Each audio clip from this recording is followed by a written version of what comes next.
চন্দননগর প্রবর্তক সংঘ। সেই প্রবর্তক সংঘের সচিব অর্থাৎ সম্পাদক মাননীয় প্রদীপ বন্দ্যোপাধ্যায়। তো সরাসরি একটি প্রশ্নে আপনার সঙ্গে ফিরতে চাইছি, সেটা হচ্ছে যে নেতাজি সুভাষচন্দ্র বসু, নেতাজি সুভাষচন্দ্র বসুর মৃত্যু,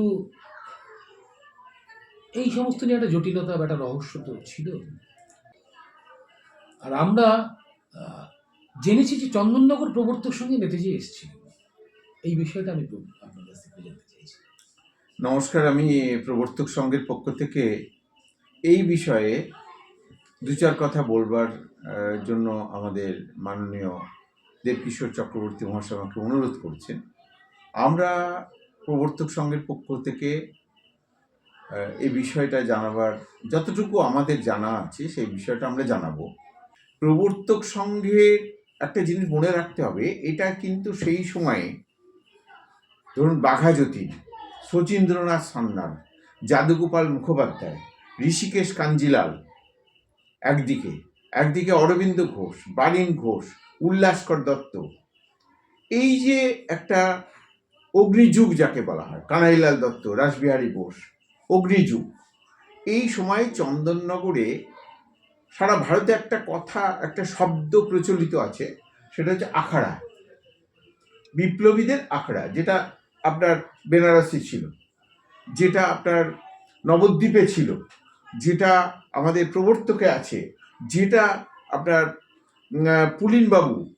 পুলিন বিহারী দাস, যিনি অনুশীলন সমিতির আখড়া তৈরি করেছিলেন, একটা জায়গায় নয়, পুলিনবাবুর তো একটা দীর্ঘ, ওনার একটা পরিশ্রম, ওনার একটা ত্যাগ, ওনার প্র্যাকটিস রয়েছে, যে সারা বাংলা বিশেষ করে পূর্ববঙ্গে উনি এই অনুশীলন সমিতির আখড়া তৈরি করেছিলেন। সেইভাবে চন্দননগরেও একটা আখড়া তৈরি হয়েছিল, যেটা চার্লস টেগার্ট বলতেন এটা চন্দননগর গ্যাং। আমরা যেখানে রয়েছি চন্দননগরে, সেই সময় মানে যেই সময়কার কথা, তখন এখানে চন্দননগর ফরাসি বলে, ফলে ব্রিটিশ শাসনাধীন ভারতের যে পুলিশ, সেই পুলিশ চন্দননগরের এই প্রবর্তক সঙ্গে ঢোকার ক্ষেত্রে একটা রেস্ট্রিকশন ছিল, যার ফলে বিপ্লবীরা এখানে অনেকেই আশ্রয় নিতেন। বিপ্লব তীর্থ যদি হয় চন্দননগর, তাহলে বিপ্লবীদের আতুর ঘর অবশ্যই প্রবর্তক সংঘ। সেই আতুর ঘরে সুভাষচন্দ্র বসু, মানে একেবারে যে আমাদের যে ভ্রমটা, একাধিক কমিশন তৈরি হয়েছে তার মৃত্যুকে ঘিরে, তাই হাবু বিমানবন্দরে তার মৃত্যু, তার চিতাভস্ম ইত্যাদি ইত্যাদি নিয়ে। তো সত্যি কি প্রবর্তক সঙ্গে এসেছিল? হ্যাঁ, এই জায়গাটা আমি বলতে যাচ্ছিলাম, এটা একটু শুনুন। এবং আমি চাই যে আমাদের যে ব্যবস্থাপনাটা আপনি করেছেন তার মধ্যে দিয়ে মানুষ জানুক, বাংলার মানুষ জানুক। ব্যাপারটা হচ্ছে, এই সুভাষচন্দ্র বসু কিন্তু প্রথম থেকেই এই যে অসহযোগ, অহিংসা, এই আন্দোলনের মধ্যে কিছুদিন তিনি প্র্যাকটিসের মধ্যে ছিলেন অবশ্যই, কিন্তু তার ভেতরে কিন্তু সুপ্তভাবে যে চরমপন্থী যে ভাব, যেটা হচ্ছে তুমি যদি আমাদের দেশকে শোষণ করো, অত্যাচার করো, অপমান করো, তার বিরুদ্ধে যা জবাব দেবার সেটা আমাকে দিতে হবে, আমি সেখানে পেছনে থাকতে পারবো না। এই যে মনোভাব, এই মনোভাবটা কিন্তু সুভাষচন্দ্র বসুর একেবারে ছাত্র অবস্থা থেকেই কিন্তু কাজ করে চলেছে। এবং তারপরে ওনার যে এই যে চন্দননগরে যে বিপ্লবের কাজগুলো হচ্ছে, সেটা সুভাষচন্দ্র বসু জানতেন। এবং সুভাষচন্দ্র বসু কিন্তু একেবারে বলা যায় প্রত্যক্ষভাবে এগুলোর পিছনে থাকতেন, একেবারে সামনে আসেননি, কিন্তু পিছনে থেকে কাজ করেছেন। এমনকি শুধু তিনি নন, বলতে ভালো লাগে শ্রীশচন্দ্র বোস, তখনকার দিনের অত্যন্ত ডার্ক সাইডের লিডার, যাকে ইংরেজ প্রশাসনও ভয় পেত, তিনি, আপনারা জানেন নিশ্চয়ই, তবু বলতে ইচ্ছে করছে, যে তিনি বাক্সয় করে বোম তৈরি করে সেই বোম নিয়ে মাস্টারদা সূর্য সেনকে পৌঁছে দিয়েছিলেন। তো সুতরাং সুভাষচন্দ্র বসু এবং তার পরিবারের মধ্যে এই বিপ্লবী যে মানে তার যে ইচ্ছা, উদ্যোগ্র ইচ্ছা, দেশ মাতাকে স্বাধীন করবার জন্য যা করণীয়, সেটা একেবারে সত্যাগ্রহের পথে ছিল, এটা এমন একেবারেই বলা যায় না। কিন্তু তিনি জাতীয় কংগ্রেসের মধ্যে ছিলেন, সুভাষচন্দ্র বসু মহাত্মা গান্ধীর সঙ্গেও কাজ করেছেন, তার প্রতি সম্মানও ছিল। কিন্তু একেবারে এন্ড অফ দি ডে যদি আপনি যান, তার অনুশীলনটা যদি করেন তার জীবন নিয়ে, তাহলে দেখা যাবে যে তিনি সশস্ত্র সংগ্রামে প্রথম থেকেই ছিলেন, যা ইন্ডিয়ান ন্যাশনাল আর্মিতে একটা পরিণতি পেয়েছে। তো যাই হোক, আমি প্রবর্তকে ফিরে আসছি। উনি আসার আগে, উনি তো এখানে প্রথম এসেছিলেন সুভাষচন্দ্র বসু 1923 সালে, কিন্তু তার আগে ওনার রাজনৈতিক গুরু দেশবন্ধু চিত্তরঞ্জন দাস, উনি কিন্তু এখানে 1921 সালে এসেছিলেন, এবং তারপরে উনি প্রবর্তক সংঘের এই বিষয়গুলো দেখে ওনার অত্যন্ত ভালো লাগে, এবং বিষয়টা উনি সুভাষচন্দ্র বসুকে স্বাভাবিকভাবেই বলেন যে এখানে একটা কাজ হচ্ছে। সুভাষচন্দ্র বসু যখন 1923 সালে এখানে এসেছিলেন, তখন সুভাষচন্দ্র বসুর সঙ্গে সঙ্গে সারা ভারতবর্ষের বিপ্লবী আন্দোলনের নেতা বিপিন চন্দ্র পাল তিনি উপস্থিত ছিলেন, এবং সুভাষচন্দ্র বসু প্রধান অতিথি ছিলেন। এবং এখানে চন্দননগরে চারুচন্দ্র রায়, উপেন্দ্রনাথ বন্দ্যোপাধ্যায়, নরেন্দ্রনাথ বন্দ্যোপাধ্যায়, এইরকম বিশিষ্ট মানুষ তারাও ছিলেন, বিপ্লবীরা ছিলেন। তাদের উপস্থিতিতেই এই মন্দিরটি তখন জাতি মন্দির হিসেবে ঘোষিত হয়, যেটা আপনার মহাজাতি সদনে যে মন্দির, তার থেকে অনেক আগে এটা হয়েছে। একটু প্রসঙ্গতে একটু বলি, সেটা হচ্ছে যে আমরা যেখানে বসে আছি প্রবর্তক সংঘ, চন্দননগর থেকে চট্টগ্রাম, অথবা যদি ঘুরিয়ে বলি চট্টগ্রাম থেকে চন্দননগর, এর ব্যাপ্তি, এর বিস্তার। চন্দননগর বিপ্লব তীর্থ, আর চট্টগ্রামও আমরা জানি বিপ্লব তীর্থ, তখন অখণ্ড ভারত, সেই অখণ্ড ভারতের বিপ্লব তীর্থ।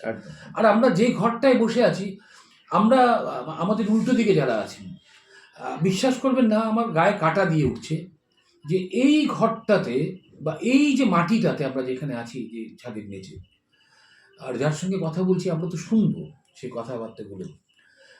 এই বিপ্লবের আতুর ঘরে আমি আপনাকে যে প্রশ্নটা করছিলাম, যে সুভাষচন্দ্র বসু তো আমাদের ভারতবর্ষের প্রথম প্রধানমন্ত্রী আক্ষরিক অর্থে।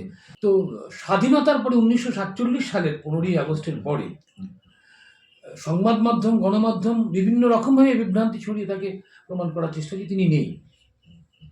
সত্যিই কি তিনি ছিলেন, বা তিনি কি এসেছিলেন? না, প্রবর্তকের পক্ষ থেকে আমি বলবো, এখানে একটা কথা বলবার দরকার আছে। মতিলাল রায়ের নেতৃত্বে যে এই যে আখাড়া চন্দননগরের, তার মধ্যে একজন ব্যক্তি ছিলেন, তার নাম অরুণ চন্দ্র দত্ত। উনি ছিলেন বিপ্লবী এবং সম্পর্কে কানাইলাল দত্তের ভাই। এই অরুণ চন্দ্র দত্ত চন্দননগরের সন্তান সংঘ বলে একটি ক্লাব উনি করেছিলেন, যেখানে যে সন্তানরা তারা বড় হবে এবং বিপ্লবের মন্ত্রে দীক্ষিত হচ্ছে, এটা চন্দননগরের মানুষ জানেন। পরবর্তীকালে এই অরুণ চন্দ্র দত্ত আপনার স্বাধীন চন্দননগরের একজন মন্ত্রীও ছিলেন। তো এবং প্রবর্তক সংঘের তো অবশ্যই বড় একজন বড় মাপের মানুষ ছিলেন। তো যাই হোক, সুভাষচন্দ্র বসু মতিলাল রায়ের সঙ্গে যেমন সম্পর্ক ছিল, ঠিক তেমনিভাবে ওনার সঙ্গে ওই আমাদের অরুণ চন্দ্র দত্তের সঙ্গেও তার একটা ভালো সম্পর্ক ছিল। তো যখন এই জায়গায় আপনার এই প্রশ্নের উত্তরেই আমাকে বলতে হচ্ছে যে সুভাষচন্দ্র বসু যে আমাদের প্রবর্তকে এসেছিলেন, তার বিভিন্ন প্রমাণ, তার কিছু তথ্য, কিছু ঘটনা, সেগুলো আমাদের সংঘেরই একদা সম্পাদিকা, পরবর্তীকালে উনি আমাদের একজন সংঘের একজন দীক্ষিত মানুষ, তিনি মমতা দাস, তিনি এই বিষয়টা মুখার্জি কমিশনে জানিয়ে এসছেন। কিন্তু একটা জিনিস বোঝবার আছে, যে মুখার্জি কমিশনে জানাবার পরও মুখার্জি কমিশন থেকে কখনো ওনাকে জানানো হয়নি যে আপনার যে তথ্য, আপনার যে কথা, সেগুলো যে আমরা গ্রহণ করলাম না, সেটাকে রিজেক্ট করলাম, এটা কিন্তু বলা হয়নি। তো এখানে একটা সূত্র থেকে যাচ্ছে। আর একটা যেটা আমি পরবর্তীকালে এই চন্দননগরে বা প্রবর্তক সংঘের বিভিন্ন মানুষের সঙ্গে, পুরনো মানুষের সঙ্গে কথাবার্তা বলে যেটা জেনেছি, যে এই সুভাষচন্দ্র বসু আমাদের এখানে এসেছিলেন আপনার ওই একজন দীর্ঘকায়, একেবারে ধবধবে ফর্সা, ওই রকম মাথায় একটু চুলটা কম আছে এবং দীর্ঘদেহী, তার কথাবার্তার মধ্যে একটা খুব সুন্দর ব্যক্তিত্ব ফুটে উঠছে। একজন লাল কাপড় পরে একজন সন্ন্যাসী এখানে আসেন। প্রথম আসেন কোথায়? আমাদের অরুণ চন্দ্র দত্তের কাছে আসেন। এইবার অরুণ চন্দ্র দত্ত তাকে ওই মতিলাল রায়ের যে পৈতৃক বাড়িটা বোড়াইচণ্ডীতলায় অবস্থিত, সেখানে উনি রাখেননি। উনি ওনাকে রাখলেন আরেকটা বাড়িতে পাশেই, সেটা হচ্ছে অরুণচন্দ্র সোম। তারা একদম পাশেই, তারা তখনকার দিনে অত্যন্ত সেটা কোন প্রতিষ্ঠিত সময়টা? এটা 1967 সালের কথা বলছি। এটা মমতা দাসের যে কথা, ভার্সনটা তার সঙ্গেই আমি যুক্ত করছি। তখন ছিল ওই অরুণচন্দ্র সোমের বাড়িতে উনি ওনাকে রাখা হয়েছিল। এবং খুব স্বাভাবিকভাবেই, যেমন আজও সুভাষচন্দ্র বসুর নাম শুনলে মানুষ একটা সচেতন হয়ে যায়, ঠিক তেমনি যখন উনি এলেন, আসার পর ওনাকে রাখা হয়েছিল এমন জায়গায়, ওটা বড় বাড়ি, অরুণচন্দ্র সোমের বাড়িটা একটু বড় বাড়ি, এবং সেখানে একটা ঘরে গোপনে তাকে রাখা হলো। এবং উনি এসেই বারবার বলে দিয়েছিলেন কোনো রকম মানুষের যোগাযোগ যেন না হয়, কেউ যেন জানতে না পারে। এবং সেই সময়ে এই মমতা দাস ওনার কাছে যেতে, ওনার সেবা করবার জন্য যতটুকু যা করণীয় সেটা উনি করেছেন এবং সেটা তিনি বলেছেন। কিন্তু আমাদের দিক থেকে যেটা বলবার, যে উনি মূলত তখন তো আর মতিলাল রায় নেই, 1959 সালে মতিলাল রায় চলে গেছেন। তাহলে তখন অরবিন্দ ঘোষ, এই সুভাষচন্দ্র বসুর সঙ্গে একমাত্র অরুণচন্দ্র দত্ত, তার সঙ্গেই যোগাযোগ ছিল। এবং অরুণকে উনি ছোট ভাইয়ের মতো ভালোবাসতেন। এবং অরুণের কাছেই, অরুণচন্দ্র দত্তের কাছেই তিনি এসেছিলেন। আসার পর তাকে যখন ওইখানে রাখা হলো, অরুণচন্দ্র সোমের বাড়িতে রাখা হলো, তখন মমতা দাস তার কাছে যেতেন, খুবই গোপনে আসা যাওয়া ছিল, একদম গায়ে গায়েই বাড়ি। এই সময় ঘটনা রীতিমতো গায়ে কাটা দেওয়া একটা। হ্যাঁ, এই সময় ঘটনাটা যেটা শুরু হলো, যে চন্দননগরের মানুষ জানতে পারলেন কিভাবে, কলকাতা থেকে, নবদ্বীপ থেকে, বিভিন্ন জায়গা থেকে, বেনারস থেকে, বিভিন্ন জায়গা থেকে মানুষ খুঁজতে খুঁজতে খুঁজতে খুঁজতে এই জায়গায় এসে উপস্থিত হলেন। এবং তারা ওই প্রবর্তকের বিভিন্ন জায়গায় কেন্দ্র করে তারা কিন্তু ঘুরতে লাগলেন, যে এখানে নিশ্চয়ই ওই মহাপুরুষ সুভাষচন্দ্র বসু এখানে গোপনে অবস্থান করছেন, যেটা সুভাষচন্দ্র বসু একেবারেই চাননি। এবং একটা বিষয়, তার মানে আপনার আলোচনা থেকে কিন্তু উঠে আসছে 47 থেকে 67। হ্যাঁ, তার মানে যে কি বলবো, গুজবই বলবো, হ্যাঁ, মানে এখনো গুজব বলার জায়গা আমরা নেই, না, কারণ এখন আর যেহেতু গুজব নেই। কোনো কমিশন সেই জায়গা থেকে এই অস্বীকার করছে না। অস্বীকারও করতে পারছে না। আপনার যখন আপনি মমতা দাসের ইন্টারভিউটা আপনি দেখবেন, এবং আমরাও জানি মমতা দাস কাগজপত্র নিয়ে, তখন আমি ছিলাম এখানে, মমতা দাস কাগজপত্র নিয়ে মুখার্জি কমিশনে যখন যাচ্ছেন, সেটা তো বেশি দিনের কথা না, মুখার্জি কমিশনে জিনিসপত্র নিয়ে গেলেন, কাগজপত্র নিয়ে, আমরা জানি সেটা, তখন আমরা ছোট, উনি গেলেন এবং সেখানে যা কাগজপত্র দিয়ে, that was accepted, not rejected.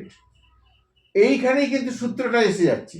এইখানে কিন্তু আমারও একটা প্রশ্ন পড়তে ইচ্ছে করছে, সেটা হচ্ছে যে মানুষটি একেবারে সংঘবদ্ধ আন্দোলনের মাধ্যমে দেশের এই যে শৃঙ্খল, তাকে মুক্ত করলেন, কখনো মণিপুর যাচ্ছেন, কখনো মায়ানমার যাচ্ছেন, ইম্ফলে যাচ্ছেন, এই কোহিমাতে যাচ্ছেন, আর তারপরে আলটিমেট দেখা যাচ্ছে যে দেশটা স্বাধীন হচ্ছে,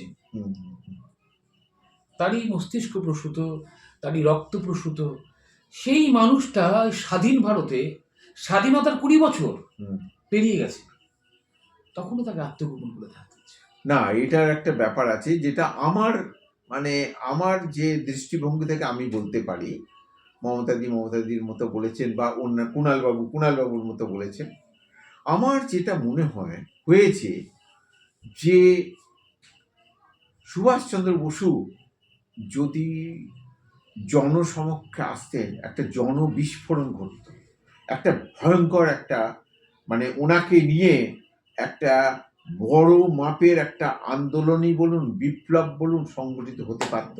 কিন্তু সুভাষচন্দ্র বসু জানেন যে আগে তার প্রতিরক্ষার ব্যবস্থা করতে হবে। তৎকালীন সরকার প্রতিরক্ষার ব্যবস্থা করেনি? না, অবশ্যই না। তৎকালীন সরকার কেন, এখনো আজও পর্যন্ত এটা আমার বলতে দ্বিধা নেই, সে কেন্দ্রীয় সরকারই বলুন আর রাজ্য সরকারই বলুন, যে সমস্ত ফাইল পত্র রয়েছে, এখনো সেগুলো অপ্রকাশিত আছে। কেন, সেইটা নিয়েই আজকে বিশ্লেষণ। এই কেনটাই কিন্তু প্রশ্ন।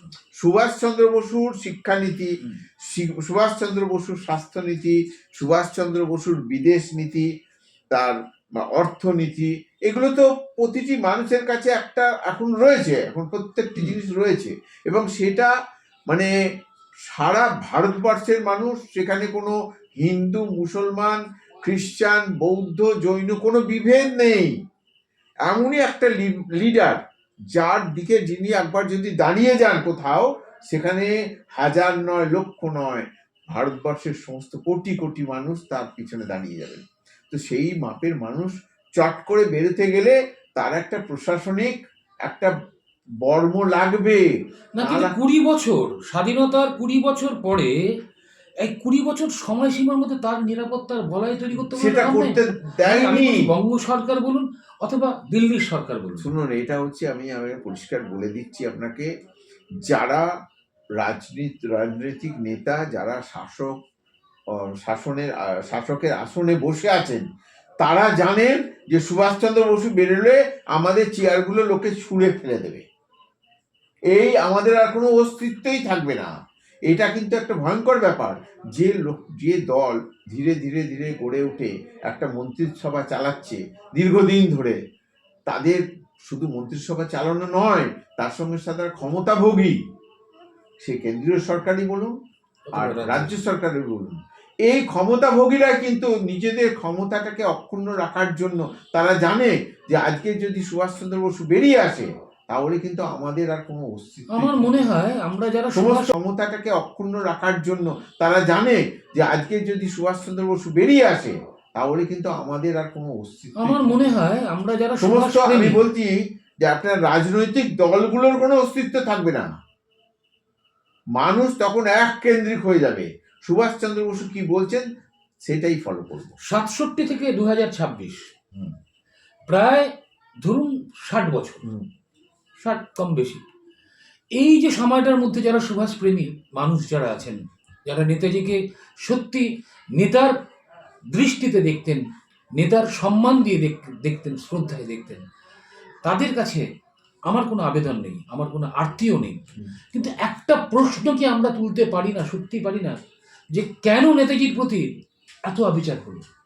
এটা হচ্ছে আমাদের জাতীয় দুর্ভাগ্য যে আমরা সুভাষচন্দ্র বসুর মতো মানুষকে আমরা সেই জায়গাটা দিতে পারিনি, এবং এর জন্য শুধু আপনার সারা ভারতবর্ষের মানুষ নয়, আমি তো বলবো আন্তর্জাতিক ক্ষেত্রে সারা পৃথিবীতে যে রাজনীতি চলছে সেই রাজনীতির শিকার হয়েছে এমন একটা মানুষ যাকে আমরা আপামর জনগণ যাকে মাথায় তুলে রাখতে চাই।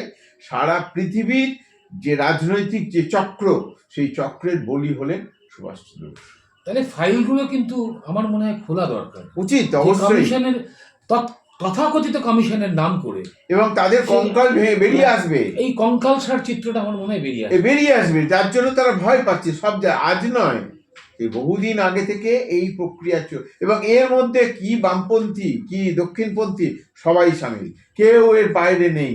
কি ভয়ঙ্কর ব্যাপার! 250 বছরের ব্রিটিশ শাসনের থেকেও তো আরো ভয়াবহ শাসন আমরা তার পরবর্তী সময়টাতে আমার মনে হয় নেতাজির জন্য ছিল। একেবারে। তো ধন্যবাদ। আমাদের দুর্ভাগ্য। অনেক কথা কিন্তু বলতে ইচ্ছে করছে, শুনতেও ইচ্ছে করছে। তো 67 থেকে তার পরের অধ্যায় উনি কতটা দিন ছিলেন এখানে চন্দননগর? 67 এখানে বেশি দিন থাকেনি। এরপরে আমরা যাতে জানি যে ওনার একটা পিঠে একটা কার্বঙ্কেল হয়েছিল, সেখানে উনি কলকাতায় চলে যান। ওনার কি কোনো স্মৃতি মানে এই 67 সময়ের? না, কোনো কিছু না। ওনার নিজস্ব ব্যক্তিগত একেবারে ছিল নিষেধ, পুরোপুরি নিষেধ। কোনো রকম ছবি তোলা তো ছেড়েই দিন, কোনো লেখা, ওনার কোনো কিচ্ছু আমাদের কাছে নেই। একটাই প্রবর্তক সঙ্গে একটাই জিনিস আছে, উনি তো তখনও তো এত ছবি তোলার তখন ছিল, 67 কথা বলছি না, আমি 23 সালের কথা বলছি, তখনও কিছুই ছিল না, কিন্তু ওনার কিছু লেখা আমাদের প্রবর্তক পত্রিকায় ছাপা হয়েছে, এইটুকুনি মাত্র আমাদের আছে। আর বাকিটাই স্নেহ, ভালোবাসা, সম্মান, শ্রদ্ধা, এর বাইরে আর কিছু নেই। আত্মবলিদান না, আত্মত্যাগ অবশ্যই, তার থেকেও বেশি কিছু স্বাধীন ভারতবাসীর জন্য উনি দিয়ে গেছেন। অবশ্যই। আমাদের লজ্জা ভারতবাসী হিসেবে ভারতবর্ষের এমন বীর সন্তানকে আমার পূর্বজ যারা, আমার অগ্রজ যারা, তারা জনসমক্ষে আনতে পারেননি। উনি তো অন্তঃপুরে থাকতে চেয়েছেন, এবং আজও পারছি না। হ্যাঁ। আজও পারছি না আমরা। আজকের সেই অবরুদ্ধ ইতিহাসটাকে মুক্ত একদম। করার জন্য 150 কোটি ভারতবাসীর কাছে প্রশ্নটা থাকলো, এই অবরুদ্ধ ইতিহাস সত্যি কি মুক্ত হবে একদিন? এ তো ব্রিটিশ শাসনের থেকে আরো কঠিন শাসন ব্যবস্থা, ঠিক। যে শাসন ব্যবস্থায় আমাদের বীর সন্তান, আমরা নীরজ সিং চৌধুরীর হ্যাঁ। পড়েছি যে আত্মঘাতী বাঙালি, হ্যাঁ, হ্যাঁ। বিশেষ করে বাঙালি জাতিকে কখনো সম্মান স্বীকৃতি দেয়নি। নেতাজির সঙ্গে কিন্তু এটা আমার মনে হয় এটা খুব অন্যায়, গুরুতর অন্যায়। ভীষণ অন্যায়, ভীষণ ভীষণ অন্যায়। তো আমি ওনাকে আমার শ্রদ্ধা জানাচ্ছি। আমরা আনটোল্ড স্টোরি বলতে যা বোঝায়, অকথিত স্টোরি, এখন তো সেই অকথিত নেই, এখন কিন্তু অনেকেই জানেন। কিন্তু আমরা এমন একটা জায়গায় বসে কথা বলছি যার সঙ্গে নেতাজি, আমাদের শ্রদ্ধার নেতাজি, আমাদের ঈশ্বর নেতাজি, আমাদের আল্লাহ নেতাজি, আমাদের গড নেতাজির একটা সম্পর্ক জড়িয়ে আছে, ছড়িয়ে আছে পরতে পরতে। নমস্কার। ধন্যবাদ।